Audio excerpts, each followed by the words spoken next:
দুৰ্ঘটনাত পতিত হলে তেওঁলোক বিভিন্নজন বিভিন্ন সময়ত নিহত হয় আৰু পাৰ্মানেন্ট ডিজেবিলিটি হয় আৰু পাৰ্মানেন্ট ডিজেবিলিটিৰ লগত কেতিয়াবা পাৰ্চিয়েল ডিজেবিলিটিও হয় তাৰমানে এটা হল ডেথ এক্সিডেন্টেল ডেথ দুৰ্ঘটনা জড়িত মৃত্যু দুৰ্ঘটনা বুলি কওঁতে ৰোড এক্সিডেন্টৰ পৰা ফায়াৰ আউটব্ৰেকৰ পৰা বানপানীৰ পৰা গোটেইখিনিক দুৰ্ঘটনা বুলি ধৰা হয়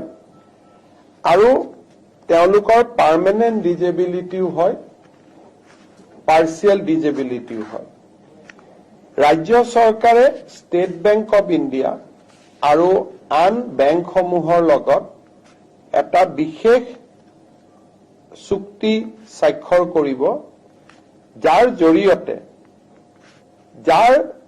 স্যালাৰি একাউণ্ট যোন বেংকত আছে ধৰি ললো মোৰ স্যালাৰি একাউণ্ট ষ্টেট বেংকত আছে মোৰ স্যালাৰি একাউণ্ট পাঞ্জাব নেশ্যনেল বেংকত আছে মোৰ স্যালাৰি একাউণ্ট ইণ্ডিয়ান অভাৰচিজ বেংকত আছে যি বেংকত স্যালাৰি একাউণ্ট থাকে তেওঁলোকে আমাৰ লগত হোৱা চুক্তি অনুসৰি ৰাজ্য চৰকাৰৰ কোনোবা কৰ্মচাৰী দুৰ্ঘটনাত নিহত হলে 1 কোটি টকা পৰিয়াললৈ তেওঁলোকে ইন্সুৰেন্স প্ৰিমিয়াম হিচাপে আগবঢ়াব যদি পাৰ্মানেন্ট ডিজেবিলিটি হয় টোটেল ডিজেবিলিটি তেতিয়াহলেও 1 কোটি টকা তেওঁলোকক আগবঢ়াব আৰু যদি পাৰ্চিয়েল ডিজেবিলিটি হয় তেতিয়াহলে 80 লাখ টকা আগবঢ়াব এটো এটা আমাৰ ৰাজ্য চৰকাৰৰ কৰ্মচাৰীৰ কাৰণে এটা বৃহৎ সকাহ হ'ব যে যিকোনো এক্সিডেন্ট বানপানীৰ সময়ত চৰকাৰী কাম কৰোতে আৰক্ষীয়ে সন্ত্ৰাসবাদীৰ বিৰুদ্ধে যুঁজোতে এই ধৰণৰ ঘটনা প্ৰবাহত পৰিয়ালটোৱে নিহত হলে 1 কোটি টকা লাভ কৰিব আৰু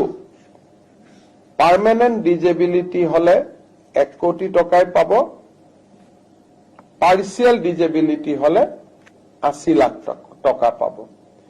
আৰু যদি বেমাৰত মৃত্যুবৰণ কৰে চৰকাৰে দিয়া গোটেই খা সুবিধাবিলাকৰ উপৰিও এই এগ্ৰিমেন্টৰ জৰিয়তে বেংকটোৰ পৰাও তেওঁলোকে 10 লাখ টকা অতিৰিক্তকৈ পাব তাৰমানে life insurance coverage additional 10 lakh accident insurance coverage 1 কোটি আৰু পাৰ্চিয়েল ডিজেবিলিটি হলে 80 লাখ টকা এটো আমাৰ ৰাজ্য চৰকাৰৰ কৰ্মচাৰীসকলৰ ভগৱানে নকৰক কিন্তু যদি কেতিয়াবা তেওঁলোকৰ খুব এনেকুৱা ধৰণৰ পৰিবেশ হয় তেতিয়াহলে ই এটা ডাঙৰ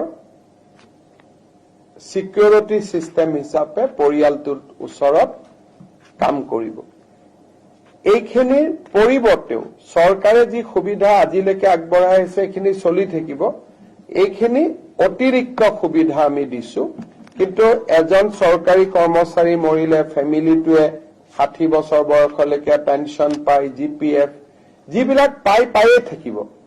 এইখিনি হল তেওঁলোকলৈকে আমি আগবঢ়োৱা এটা অতিৰিক্ত সুবিধা